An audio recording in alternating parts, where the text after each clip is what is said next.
views and opinions expressed in this program are those of the participants and do not necessarily reflect the views of BronxNet or the program underwriters.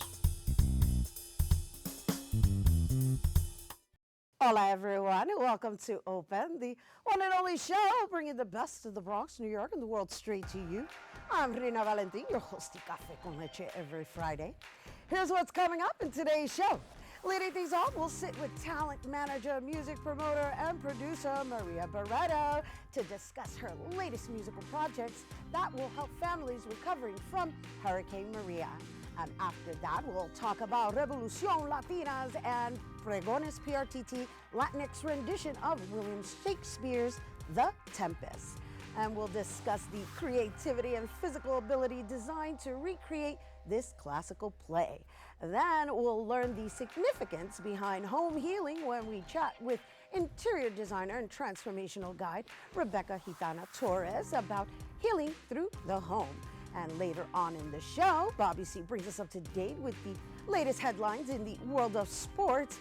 And lastly, our Open Artist Spotlight shines on singer-songwriter Amanda Ayala, who discusses her appearance on NBC's hit show The Voice, along with her latest projects, while closing out our show with her new single, Lost You. So sit back y prepárate.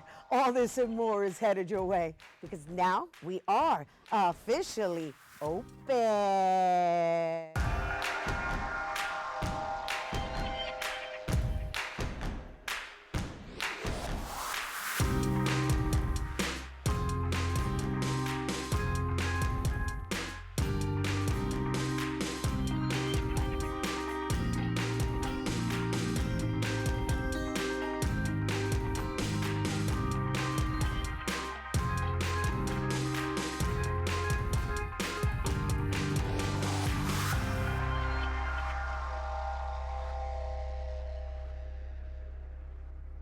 Welcome back to Open, everyone. Rhina Valentin here, your host y Café con Leche. For the next hour, I was inviting you to get social with us online, that is. Tweet us and follow us on Instagram at BronxNet TV, or like us on Facebook at Open BronxNet Television. And of course, don't forget, while you're there, follow moi on Twitter, FB, Instagram, Insta Stories, LinkedIn, Snapchat at Rhina Valentin. All right, so our first guest is no stranger to the airwaves, known for her role as co-host of Con Sabor Latino on WBAI Radio. That's right, she's also a triple threat is what we're calling her within the music industry. She's a talent manager, music promoter, and producer that's creating a ripple effect within the Latin community. She recently collaborated with United Way to produce an album entitled 10 Songs for 10 Families to benefit families who are still recovering from Hurricane Maria. Joining us to tell us more about the project, please welcome Maria Barreto. Hello and welcome. Hi, Rita. I'm just so excited to be here. Thank you so much for inviting me here, and thank you for that wonderful introduction. My gosh, I'm like, woo. You know, but it's deserved. When somebody is committed to their community and has done so for such a long time, you deserve all the accolades that really, because what happens is that when you're on the backside, right, in a sense, right, as a producer or even a host, you're always putting everyone else in the light and you're always lifting other people's voices, but yet sometimes people tend to forget that there's that aspect of anchoring it, right? And so you deserve that. You've been doing it for a very long time, and the fact that you've chosen to take on this initiative for Puerto Rico and the importance of just raising the awareness that, you know what, Puerto Rico still needs our help. Puerto Rico needs a lot of help, and it's going to be a long time of recovery. I'm proud of my heritage, proud of my roots, and people don't need to tell me what's going on over there because I am there, seeing with my own eyes and hearing with my own ears, you know? When people don't have a window, a door, a refrigerator, a stove, the basics, you know? So many lost their jobs, lost their properties. Yes, people think everything is great. No, you just only see one part of Puerto Rico. You have to go in and be with the people. And also step into the rural areas because they're the ones that got hit the hardest. Absolutely, absolutely. And not everything that shines is gold, right? Right. There's a lot of people that need our help. So that's one of the reasons why, since my travels, and I've met so many great people of the same mindset, wanting to do something to help, I partnered with other people, and that's where this project became alive. It became a project. What led you to this project, though? Well, after Hurricane Maria, I originally did a 12-hour marathon to raise funds through music and the arts right here in the Bronx at, oh my God, the South of France, which is a wonderful restaurant right on Westchester Avenue. And the owner, she's also Puerto Rican and a family-owned business. And we did a 12-hour marathon, which included poetry and music and comedy. And we raised a lot of money that day. And we sent it to Puerto Rico, but I always felt that we needed to do more. I needed to do more. So in my travels, I met some wonderful people like Jose Nieves, who lives in Puerto Rico, and also Carl Wise, who's in Memphis, Tennessee, just to show you how Puerto Rico has touched so many people. Here's a man in Memphis, Tennessee, another man in Puerto Rico, and me over here in New York. We get together and we put it together. And the United Way said, this is an amazing project. So this is an 8-panel CD, which was beautifully designed with all the information about this particular project. 10 songs for 10 families, 10 canciones para 10 familias. All of these songs were donated. Imagine and that who are the all artists artists. on this CD? Well, you have, for example, Nino Segarra, El Tusami de la Salsa, Luis Gonzalez. We also have, who was my mentor and teacher, Joe Quijano, who was a living legend till just recently. His music will continue to live on, and he donated. And you're getting emotional because I know you went to Puerto Rico and you stayed with him until his last days, and blessings to you for that. Yes, and he gave me his blessings on what I do and what I've done, and he says, Maria, what you do is unique, and that's why I admired him so much, because he did things his way, just like Frank Sinatra would say, I did it my way. And back in the days, in the 50s and 60s and 70s, when he had his own record label, which was unheard of, everything was about Fania. But, being a composer, musician, being a family man, traveling all over the place, and then, unfortunately, you get injured, you don't know what tomorrow is going to bring, Right. And then his career and his health, unfortunately, led him to, he passed away less than 3 months ago, but he's left a huge legacy. Yes, and it's carrying on through you. It makes me so proud that he donated one of his songs before he passed away. He got to see the CD, and got his blessings, and that made it a big that made a big difference. That's lovely. Yes, that's lovely. That's a huge gift. Knowing the artist is one thing, but getting to know the person is another, and I had that privilege. So how can people continue assisting, and where can people get the CD, and what is your objective in moving this forward? Like, is there a certain amount of money you're aiming to raise? We want to raise $1 million. This particular project is called 10 Songs for 10 Families, 10 canciones para 10 familias. And the great part about it is it's already online on cdbaby.com, is on some of the major stores like in Music Barrio Center in El Barrio. They have it also down at Times Square. You have the store that's called Record Mart, which people come there from all over the world to find music. And the great thing about the CD, it has a little bit of everything. Music is like food and sports. It brings people together. And that's what I've enjoyed for 43 years as an event planner and as a person who has created jobs for artists and musicians. And I love what I do. And this is for a great cause. No one is making any money off this except those people that are going to be able to receive it. The United Way of Puerto Rico will be selecting those 10 families in the greatest need. Beautiful. Wow. Well, I personally would like to acknowledge you for your humanitarian ways. Well, it is a humanitarian project. This is a gift for you. Oh, thank you. Please accept it, enjoy it. The cover of this CD is the monument that represents La Familia in Puerto Rico, El Jíbaro. And it just makes me very proud to help create something, because you can't do this by yourself. Absolutely not. Okay, and all I want is for people to go out, buy it, enjoy it, buy it for someone else, and that's your way to contribute. Of contributing, because Puerto Rico still needs our help. And on top of that, while you're listening to the music, you get to elevate the spirits and send love in that direction. So thank you for being here with us. Thank Maria you Barreto, so much. everyone. Oh my gosh, Woo. thank you. And once again, for more on Maria and her latest projects, you can follow her on Instagram at Maria Barreto. And of course, you can find this CD here on CD Baby. And where else? Also at Record Mart At Times Record Square. Mart at Times Square. And El Barrio Music Center on 116th Street, where I originally was born and raised in El Barrio, All Manhattan. right, shout out to El Barrio, Yes, Barrio girl. tú sabes. Woo!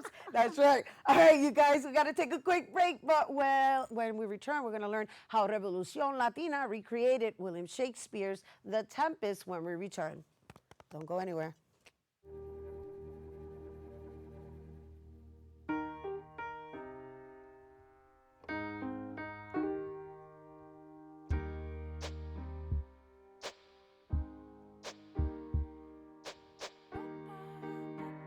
And I can't change, even if I tried, even if I wanted to.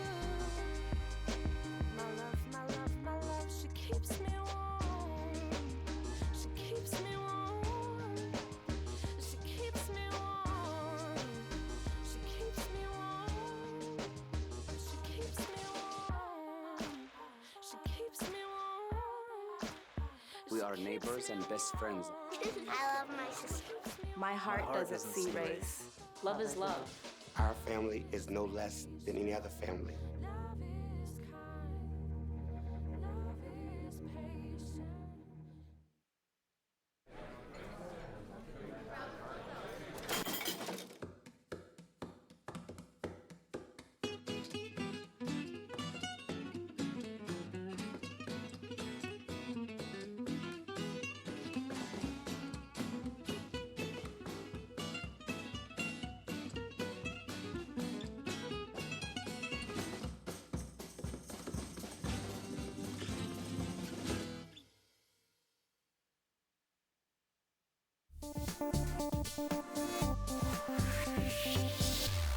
Hey, welcome back to Open, everyone. Revolución Latina, in collaborations with Pregones PRTT Theater, have joined forces to recreate a 21st century Latinx take on William Shakespeare's The Tempest, a riveting story of forgiveness, acceptance, and much more. And today, we have two guests that are behind the Latin twist of this classical play. Please welcome Director Luis Salgado and Associate Director Valeria Cosu.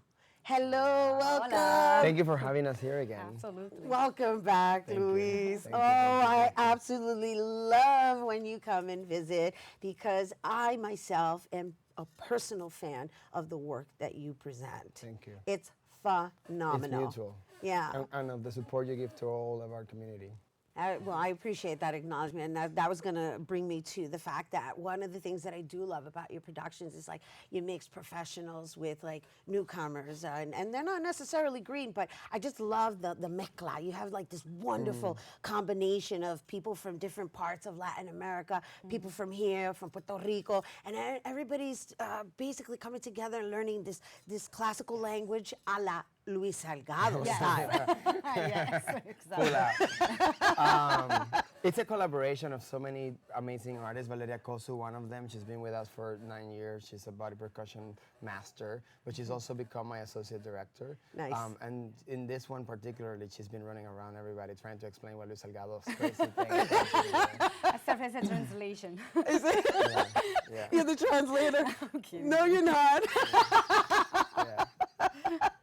Because one of the other thing is that I want everybody to know that while, yes, Shakespeare is a language, what he does is he incorporates the body into the language. So then the body becomes another rendition of the language. That is Shakespeare. Yeah, I was paying attention. and the Very audience. nice. Oh, it's true though. Thank you. It's phenomenal. It's a wonderful experience, and I say that for those who may not be so excited to go see a Shakespeare play, because Shakespeare's a little difficult to watch if you're not a This is very thespian, different. because Yes. it's a different language and you kind of don't really understand what's going on. Yeah. However, are you doing the same thing you did in the last one, where you do the Spanish and the Shakespeare Yeah, and language? even more. So what we Love have it. done is we partner with PRTT, Pregones Theater, as you know. And so the Beyond Worship Series program, which is our adult program for Revolución Latina, joined the Raúl Juliá training program. So more than ever, we're like trying to bring all the Latinx influences. For example, Sycorax, the mother of Caliban, in our minds is La Bruja del 71. Ah, nice. You know, and so all of a sudden we're like, Sycorax, La Bruja del 71, and people are laughing, and you know. And the show, as you already said, it moves in very different colors. We have choreographers like Matt Steffens, Valeria Costa, Ray Mercer, Gabriela Garcia, who are bringing their nuances. So you have body percussion, you have like hip hop, you all put into the work of Shakespeare. And So- actually, if I Amazing. can add, we have an amazing choreographer. Her name is Laura Lebron, and she created this beautiful acro yoga piece, and it's so fascinating also. So we're looking how to bring Shakespeare to our Latino community. And so Laura Lebron's acro yoga movement, it's all this whole thing of balancing and putting bodies on top of bodies. And sorry, this chair is speaking. I know. And I The dance. chair, of course, he's gonna make some music. So out of it. in the middle of all of this acro yoga, one of the scenes is happening. Yes. And it's so tense. The audience is like this going forward. It's wonderful. I can only imagine. I can only And this is the imagine. beauty of the show, that at the end is like the language, because it's supported by the movement Right, and the right. amazing status of also Suzuki technique and viewpoints. So the audience do this, Right. which is the best thing. Ah, Yes. so now you're controlling the audience's body Well, we movement as want well. to. Well, no, That's a- indirectly though. yeah. It's because it's that form of But that's a participation. dream. That's a dream. That's a dream, W- exactly. I love When it. I'm creating a show, I'm always dreaming, how can I move the audience forward? Without them knowing that Yeah, you're moving yeah. them. Exactly. Right. You do a great job of it, I gotta say. So the other factor that I do want to bring into light is that you always bring on this huge cast. I mean, that's a lot of people to manage. Yeah. How big is this cast? We have 22 Ay, artists. ay, ay, 22 people. So what we actually we reduce our numbers. Revolución Latina tries to provide as many opportunities to people as possible. So in the past, for example, when you came to our Choreographers Festival, there's been 80 people on the stage. You know, so going from 80 to 22 is a big jump. But because the Shakespeare text is so complicated, we wanted to make sure that we could focus in giving the proper training. So we did the auditions and we selected only this very selecting 22 group of people. But when the 22 are speaking Shakespeare at the same time, you get it in a different way. Wow. You know. And so are these actors and I guess artists all together, right? Because they act and they sing and they dance. Are they trained in Shakespeare? Oh, well, actually, no. Most of them, for them, is the first experience in this type of language, and that's the reason also why we have our master, Ian Hersey. Yes, in the Shakespeare language. So it's such a huge challenge for them, especially because most of them are actually Coming from Latin America as well. Exactly. So the first language is it's actually Spanish. So and then you're not only just speaking English language, but you're speaking Shakespeare English language. right. So Right, this- which is its own poetry, its own 100%. Yes. Its own language. Yeah, period. it is its own And- language. And it's beautiful because the program continues to grow in this international exchange. So Cuba, Peru, Mexico, Puerto Rico, DR, they're all coming to take this type of program, and it's free of charge. And the reason we get to do it is because people like you have said yes to fundraising so that we can continue to provide the services. And Yeah. it's so worth it. I'll dance my little all day for the work that you present. Really, it's amazing. So before we go, I know the show already opened. We've got two more runs, right? Performances at Pregones Theater in the Bronx. And the house is beautiful. You know, what Rosalba and Alba and Jorge are keeping there is a treasure of a space. Yeah. We're very lucky. Our team of creators have made a design for that space. We have projections. Our lighting designer, Christopher Anasli, just won the Helen Hayes Award last year with my Bravo, production of In the bravo. Heights. And, you know, if you come to Pregones Theater, if you come to the Bronx with this collaboration, you kind of will see a little bit of a Broadway show at the Bronx. He's And- being so humble. No, it's not, it is. It's Broadway in the Bronx. I am not being humble. I'm very proud of the collaboration. I'm proud of the students. I'm proud of the mission of our organizations, and I invite you to come see it, because once you're there, you'll see why it matters. You'll see why providing these opportunities for artists that are upcoming and that are hungry for more is valuable, because they treasure it. They treasure it thinking, shoot, I just did this kind of caliber of production. That's and right. now I'm going to go beyond with my career, my life. So. Oh my gosh, and then of course learning from Maestro over here, who actually originated from In the Heights on Broadway. Yeah, and he continues to work on Broadway, and then of course comes back and gives it to the next generation of thespians. Yes. And the most important thing, you know, my friend Sergio Trujillo, who just won the Tony like 2 weeks ago, he's like, Luis, the most beautiful thing about the work, I say the Broadway to the Bronx, because we're bringing it to the Bronx. We don't have to be trying to do Broadway on Broadway. Right. We want to do the highest caliber of theatrical experience in whatever little beautiful houses our Latino community have, so that our audience, our Latino audience, get the best experience no matter what, without having to go to pay a Broadway ticket. They don't have to go and deal with the traffic and all the long ride. It's like but right also, there in your backyard. but also to empower the companies like Pregones, who have been for 40 years providing us with theater. Absolutely. Yeah, and it's such an important mission that they accomplish in the neighborhood, so it's good also to support that. Awesome. Thank you. And Thank thank you for you. bringing it Thank you here for being to with our us. So viewers. Thank you I so hope much. they It was got the such a pleasure. message. Likewise. And once again, you guys, Revolucion Latinas, the Tempest, will be performed today, Friday, June 28th at 7:30 p.m. and Saturday, June 29th, and that's happening at Pregones Theater, located at 475 Walton Avenue. And for tickets, please visit pregonesprtt.org. We're taking a quick break, but when we return, we'll learn about how you can bring healing and harmony into your home. We'll be right back. Behold, the angry giant. Behold, the angry giant. Behold, the angry giant. Behold, the angry giant. It only takes a moment to make a moment.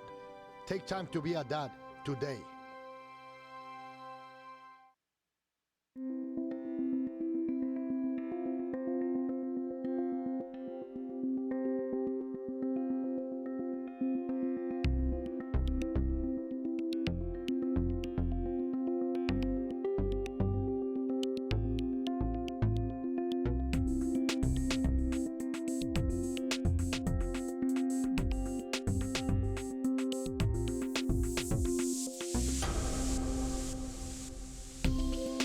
Well, Thomas, you've got pre-diabetes. But with more exercise and a change in diet, it can be reversed. I've tried exercising. It just makes me hungry for bacon.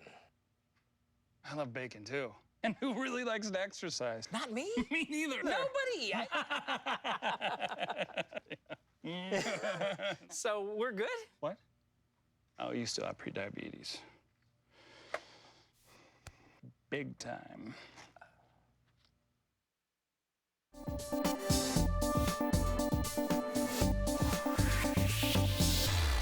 Hey, welcome back to Open, everyone. You know, always inviting you to get social with us. That's right. Tweet us at BronxNet TV and tweet me too while you're there at Rhina Valentin. So homes are a space for comfort and peace. And, well, many people don't realize that the environment that is created in your home is a reflection of you and your state of mind. And our next guest is all about helping people align their home with their truest desires. And joining us now to tell us more about healing through the home, please welcome interior designer and transformational coach, Rebecca Gitana Torres. Welcome. Thank you for having me, and hi to everyone out there who's joining us. Maybe you're in your home now, maybe you're thinking about your home, and you're like, what is this healing through the home? I'm excited to share. Oh gosh, it's a wonderful concept, and I think it's something that people do need to come into just to terms with, right? Yes. I know we've got that whole term of feng shui, but is it a form of feng shui, or is feng shui included in it, or is it more about just knowing how to elevate your own spirit with your own belongings? Well, it's feng shui and it's so much more. So healing through the home is the awareness that our home contains our energy. It is a space where we can reconnect with ourselves, with our family, where we can recover from the outside world, right? And so through Healing Through the Home, we incorporate lots of different techniques from Feng Shui, which we might know, Feng Shui principles. I also include color therapy, which is bringing the right colors into your space to change your outlook, to increase vitality, and so much more. Clearing clutter, which is... That's the big one. That's the big one. Okay, so let's talk about that, right? Yes. Let's pause for a minute because I know we all do this spring cleaning thing, right? However, what is the time frame when one should really just let go of something, right? Because there's this thing where you kind of go, oh, I may be able to use that one more year, but then it kind of just floats into the ether and disappears, even though it's in your closet. Yeah. So clearing clutter is something that should happen year-round, not just in the springtime. When I was little, in the winter, before Christmas, my mom would tell us, we're going to clear your room so you can make space for new things. Right. Right? So maybe in the new year, you want to refresh, to reset your home, to kind of set course for where you want to go in the new year. Right. Springtime is great, but it's a different kind of cleaning. So you might be, taking down curtains and refreshing in that way. And, getting rid of large items that you want to just, put out. Maybe the neighbors can pick it up and take it away, right? Before your birthday or around your birthday is a great time to refresh your home. After divorce, breakup, illness even. So anytime where you're going through a major shift in your life or you need to increase your health and wellness, it's a great time to clear clutter. Okay, so... That's a lot, right, in a sense, but yes. Let's say from a seasonal perspective, right? Yes. What I picked up was New Year, spring, pretty much every season. Every season. Right, because the seasons affect our moods. Absolutely. And you want to kind of set yourself up for the new energy that's to come, So in the fall, you're thinking about, oh, wow, look at all my abundance, my harvest. Well, what can I kind of, out of my harvest that I don't need anymore, what can I share with others? And kind of bless somebody else with. So each season has a different way to clear clutter. Okay, so you just made another very interesting statement, and that is, what can I clear in my space so that I can assist others, right? Yes. So let's talk about that, right? Because home pertains to the body, home pertains to obviously your place of residence, but this is our original home, right? And if this isn't right, then you can't help anybody else. Yes. And so what we're referencing is the home as in the place we reside, but that residence also becomes a reflection of what is really going on inside. So how does one come to terms with the fact that, well, you know what, there's something going on here? Yeah, there's definitely a reflection. So even now in your mind's eye, think to yourself the places in your home that have clutter. It could be your kitchen, right? Maybe you're not feeding yourself the best. Maybe you're avoiding your body, right? So go into your kitchen and kind of clear that energy. Maybe in the bedroom, you're not sleeping well or you're not connecting with your partner, right? So it's all very reflective. And we have to just, again, when you're home or after you watch the segment or the show, just kind of think to yourself like, wow, where is my clutter? And how is that clutter affecting my life and my physical well-being? All right, and so now my next question, just because I'm really listening, is wires and electronics, because that is a part of our life, and I personally feel that it's affecting a lot of it creates static. Yes. And so you have a television, you've got the cable box, you've got your sound system, you've got everything all in one place, and they're all connected together. There's all these wires. What do you do about that? I mean, I try to hide them, but sometimes, eventually, somehow they all become entangled. Yeah, so electronics is a major thing. Electronics release positive ions, which are actually negative, it's negative energy. And so a television set, for instance, releases these positive ions up to 50 feet away. And we're absorbing this. And then we wonder why we feel off balance. So nature gives us negative ions, which are actually positive, right? So you get that? Yeah. So being near the ocean, you get these good ions that make you feel great. Being in nature gives you these good ions. And when you're around all these electronics, it does the opposite. It kind of makes you wilt and not feel so good. So one thing you can do is moving the modem out of the bedroom or anywhere that you're sleeping. Okay, the modem is major. All this energy coming at you, not sleeping with the electronics near your head and the bed.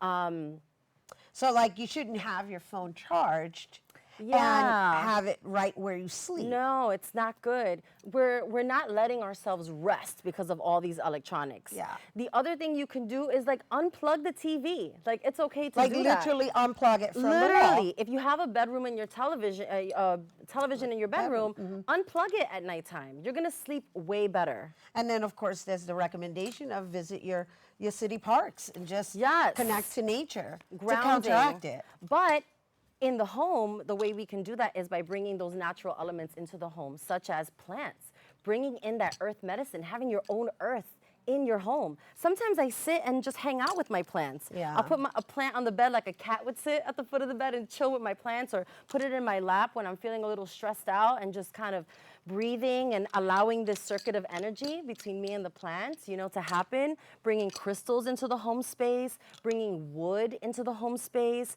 maybe even a water element. If you're missing the river or the ocean, you can bring a little fountain.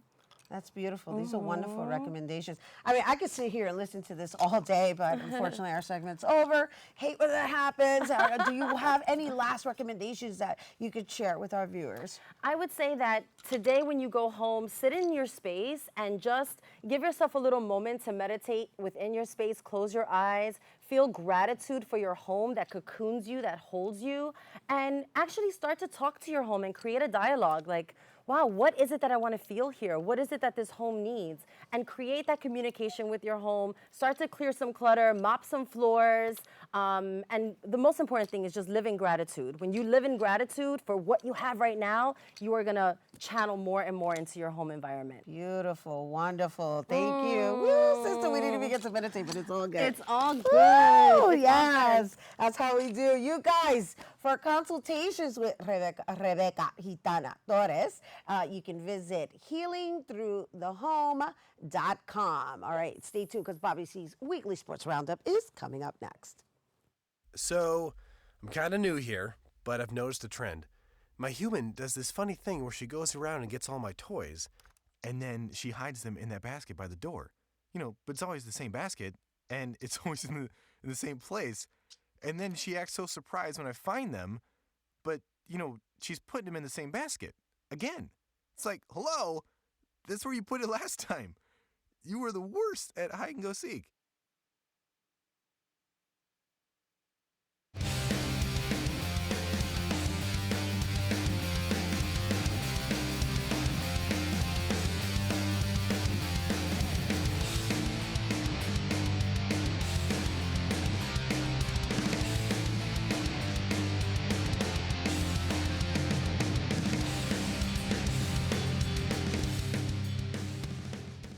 This is Bobby C, and we begin our look at sports with the Bronx Bombers, who are off to London. They close out the homestand here in the Bronx, 9-1. Gleyber Torres, the hero, this afternoon.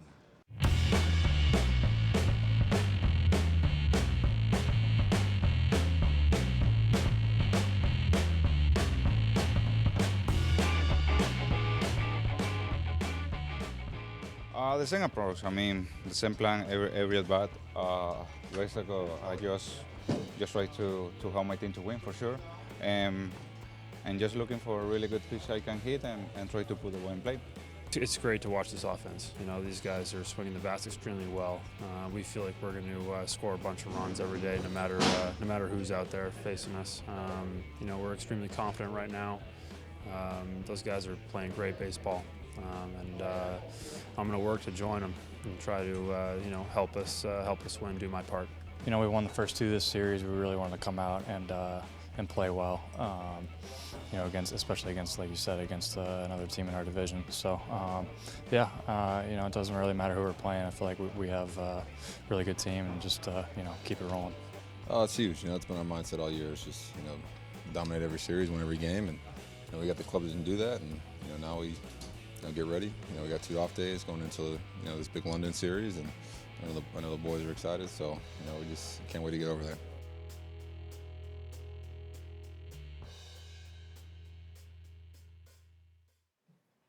That kid is 22. Incredible. Gleyber Torres lying that game-winning single in the 9th inning, and the New York Yankees hit 2 more homers to beat the Toronto Blue Jays 8-7 Wednesday. Didi Gregorius and DJ LeMahieu connected as the Pinstripers extended their major league record to 29 straight games with a long ball. The AL East leaders overcame 2 homers and an early 5-0 deficit to finish a power-packed 9-1 homestand. Afterward, they went from Yankee Stadium to England, where they are enjoying 2 days off before playing the Boston Red Sox at London Stadium on Saturday and Sunday in the first major league games in Europe. While the Yanks are exploring London, the Mets are living Groundhog Day. This was pretty wild. The Philadelphia Phillies entered the week having lost 7 in a row.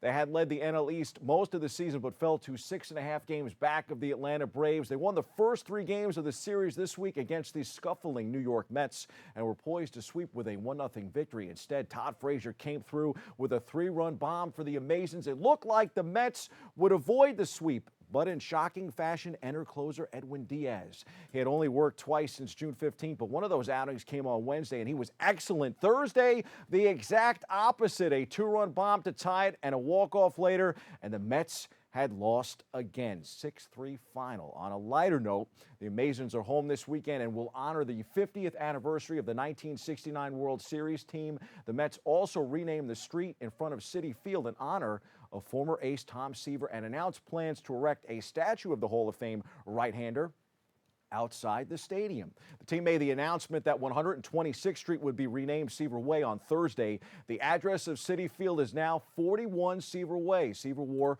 number 41 during his incredible career. NBA free agency begins next week. Chapters will close and others will open. With Kevin Durant and Klay Thompson set to be free agents, we may have witnessed the end of one of the greatest chapters in NBA history. All signs still pointing to KD and Kyrie Irving heading to the Brooklyn Nets. Meanwhile, the Bronx-born star Kemba Walker appears poised to spurn the New York Knicks as well. The Boston Celtics are expected to make the All-Star guard a 4-year, $141 million contract offer when free agency opens Sunday. Walker, who spent his first 8 seasons in the league with the Charlotte Hornets, is expected to accept that offer. Just 2 weeks ago, Walker said he would take less than the 5-year, $221 million Supermax contract only the Hornets could offer him to stay in Charlotte. The 29-year-old UConn product averaged 25.6 points and 5.9 assists while starting all 82 games for the Hornets last season. Those numbers are above his 8-year career averages of 19.8 and 5.5.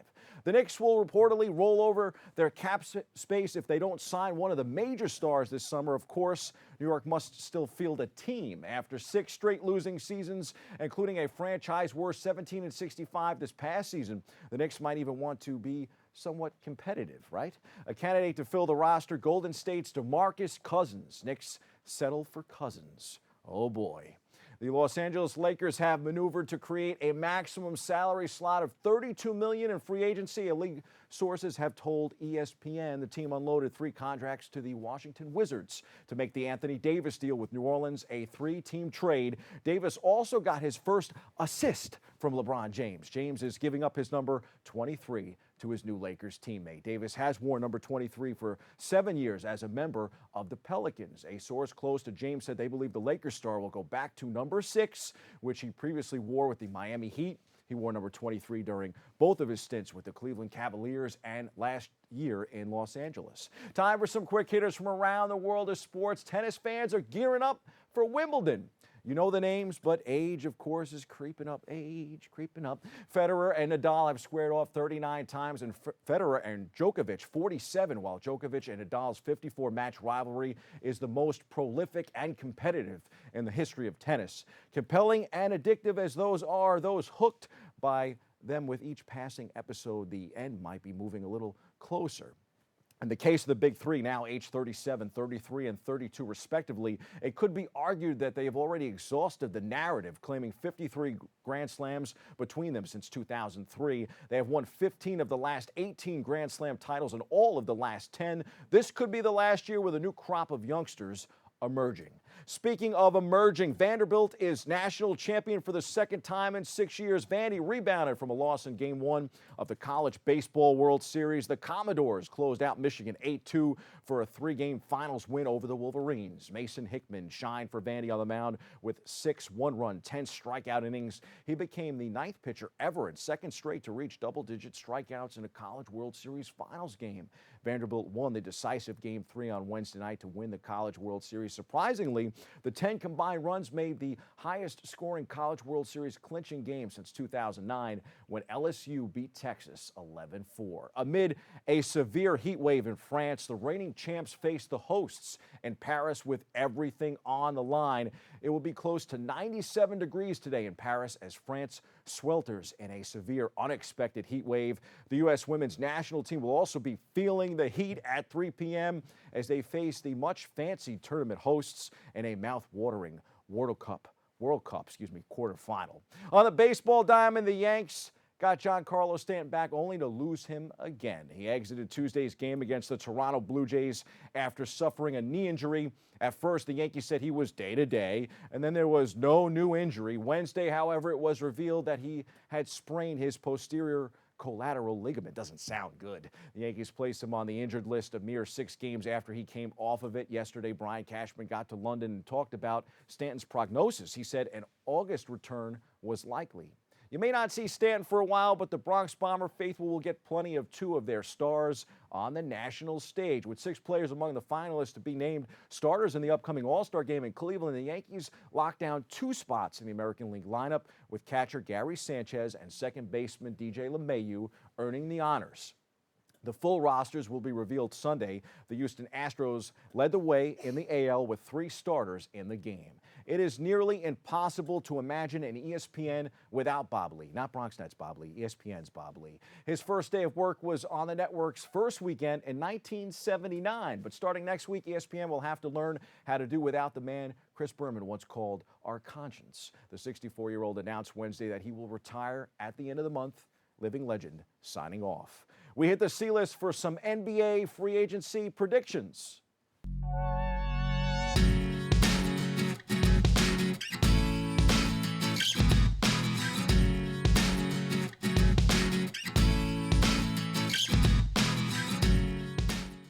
Association free agency opens at 6 p.m. Eastern Time on Sunday. With more than half the league hitting the market and a wealth of teams holding salary cap space, including both franchises in LA and New York, it should be a wild one to say the least. However, there's part of me that thinks it's possible that it won't be as wild as advertised. Sometimes that ends up being the story. And it's just been so hyped. Teams cannot actually sign players until July 6th at 11 a.m. when the league lifts its moratorium, but they can make handshake agreements in the meantime. Then it's just a matter of holding that handshake until pen hits paper. Top 5 free agents in my book are Kawhi Leonard, Kevin Durant, Kyrie Irving, Jimmy Butler, and of course the Bronx boy, Kemba Walker.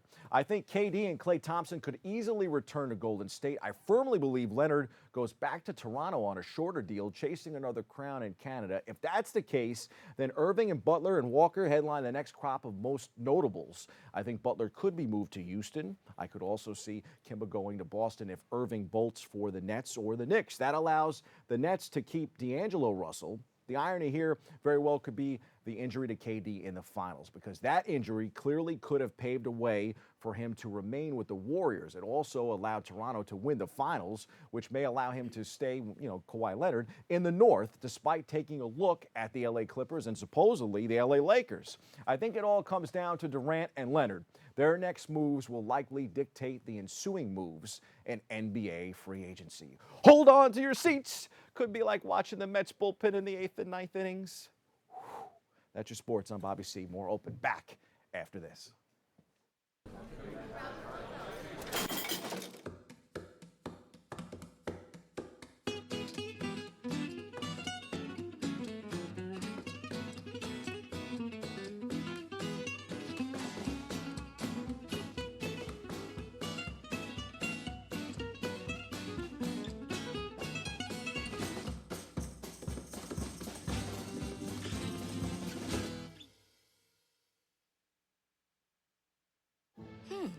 maybe you can make retirement happen. After all, you made this vacation happen. Double points with every purchase? Cleverly merging promotions, Love it. cross-referencing travel sites, and booking all your flights with those Vouchers. I got us bumped. They were like, oh, but now they're like, aloha. You aced this vacation. Now get the tips you need to get on track at aceyourretirement.org.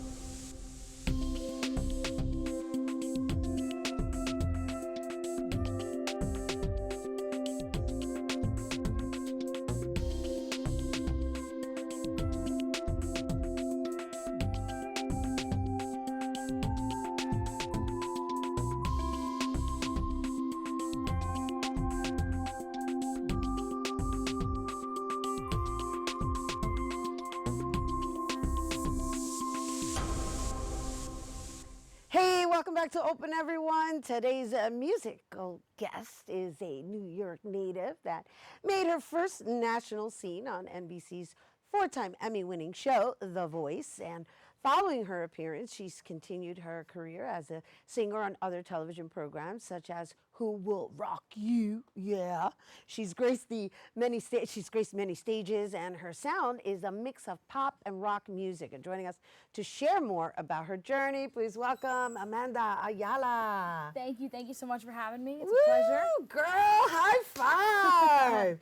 Oh my gosh, how has life been for you since The Voice? The Voice was one of those experiences that was definitely a total door opener and game changer for my career. It's opened so many doors and opportunities that I never would have dreamed of doing in my lifetime. I was able to open for music moguls like Eddie Money, Blue Oyster Cult, and I was also on another show called Who Will Rock You, so it's just been setting the sights further and further. So, I've always wanted to know, like, although you weren't the winner of The Voice, right? What kind of impact has that served on your career post The Voice? I think being able to tell people that you were on a show like The Voice, because it's so notable and recognizable, that people take you a bit more seriously, because you can go and have a conversation with someone and tell them, oh, I'm an artist, and they're like, okay, and they kind of think that you're just doing it like underground, but then that you kind of give something that boosts your resume, like saying I was on The Voice, and people are like, oh, okay, then they start to like it piques interest more, and then they actually want to check me out on different platforms and social media. So yeah, I've always wanted to know about those reality shows, right? Because it's kind of like one of those things where you sign your life away, right? A little bit, just a little bit, for a short time though. Yeah, for a short time. Yeah. It's like, okay, if you're okay with that, no, it's all good. It's great because now you get to say that you were on The Voice. But then I wonder, like, after being a participant and then having this like high of like, oh my gosh, I made it. And then after that's all over, where do you go from there? And so that's the part where I always wonder. It is a little bit of a dark space, at least for me it was, because again, you go from being on the top of the world. I was 17 when I was on the show, and I was like, I felt like invincible. I was like, this is the start of it all. And then the minute I got eliminated, it was like everything just paused. They had me on the flight the next day, and I was going home. Ouch. And I was like, okay, I had to go back to reality. But from there, I feel like that's where my creative sense started flowing, because I was in such a sad spot where I started writing. So I took that and I channeled it into my music, which definitely helped create good songs, because I always say heartbreak leads to great material. So it was definitely a reality changer, but I feel like it was for the best because it got my writing senses really flowing. And in addition to that, it brought you closer to your band, which is a beautiful thing, right? Because most singers, they go out and they want to be solo artists, right? But the idea of music is that it requires an entire unit. Absolutely. It's a totally collaborative process. There's so many people behind the scenes that are really working that they may not even get the recognition right away, but it's like a whole unit force that really works together for one common goal. Lovely. And I understand we're going to get a taste of your new single here. Yes. Which I'm really excited about. Thank you. But where are you touring now? I mean, you're doing local stuff, right? You're up in the Peekskills? I'm actually in Putnam County. But right now, the next show that I have is in New Jersey. It's called the Quick Check Festival, and that's with the band Perry. the Beach Boys. So it's definitely some big lineups in that name. So I'm going to be opening the festival on July 26th. Are you like the youngest in the whole lineup? I think so. I think I'm the youngest in the lineup for that weekend. So and what's that like for you? Because that's an entirely different audience than your generation. Right. It's a good feeling because a lot of the times people look and be like, oh, who's this young girl going on stage? They'll kind of, I go in as the underdog, and then the minute that I perform and the first song starts, it's like, oh, they really get into it. So it's a good feeling to go in as the underdog and then win the crowd over by the end of the show. So where do you hope to go from here? My biggest dream and aspiration is I would love to get signed by a label and put my music out to bigger and more like larger platforms and audiences, because my dream is to perform and to thousands of people and have them connect to my music and have them sing it back to me, and just things like that just keep me motivated. So that's like the end goal. Right, to be the creative aspect of Right. it, because right now we all have the opportunity to kind of produce and just keep ourselves mobilized on an independent level. However, then you become the writer, the producer, there's nothing wrong with that. But then when you just focus on the creative aspect, that's a whole nother animal. It takes away. I feel like if you get signed to a label, it lets you just focus on the music and not everything else. Because from this whole experience, I've had to learn how to market myself, do social media, do like all the business side of it. That is like not something that I was used to. So when you're an independent artist, you really have to learn all the aspects to it. Well, there's your lesson. Right. All right. So hopefully from your words to God's ears, you're going to get picked up by a label. And then we'll bring you back when you win your Grammy. Yes! Yes!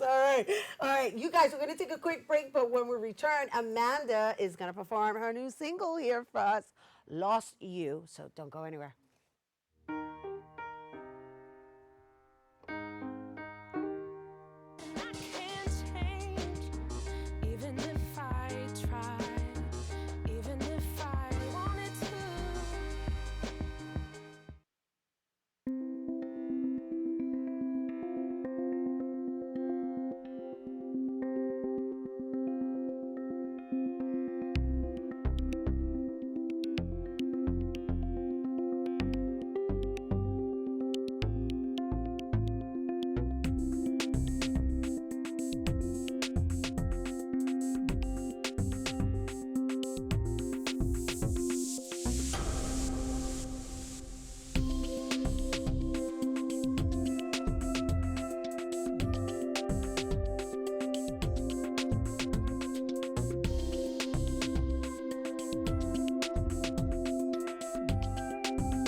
Welcome back to Open, everyone. It's now time for this week's Open Artist Spotlight.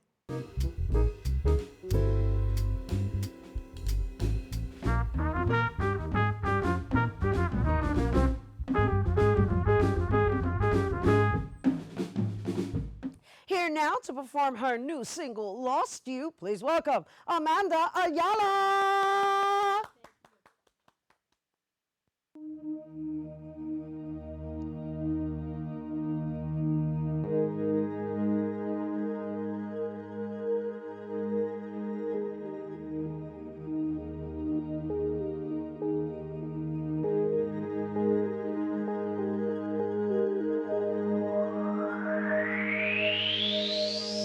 Lost you along the way.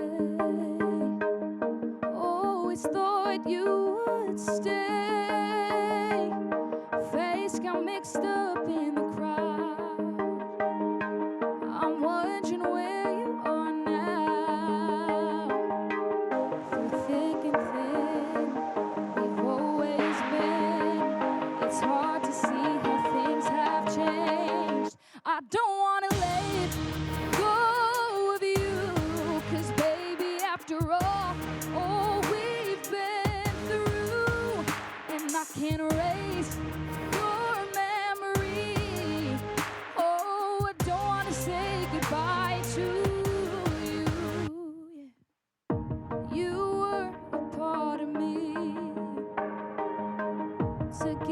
till the end of eternity, and we're torn apart, and it breaks my heart to watch you become a stranger. I'm all alone, my heart's so cold, I can't get used to feeling this. I don't wanna let go of you, 'cause baby, after all we've been through, and I can't erase your memory. Oh, I don't wanna say goodbye to you. I lie awake thinking, wondering if I'm in the wrong, but you turned your face and act as if nothing went on. Oh, I stand waiting, hoping something will change, but you walked away and nothing will be the same. Lost you along the way, always thought you would stay. I don't wanna let go of you, 'cause baby, after all we've been through, and I can't erase your memory. Oh, I don't wanna say goodbye to you. You let go.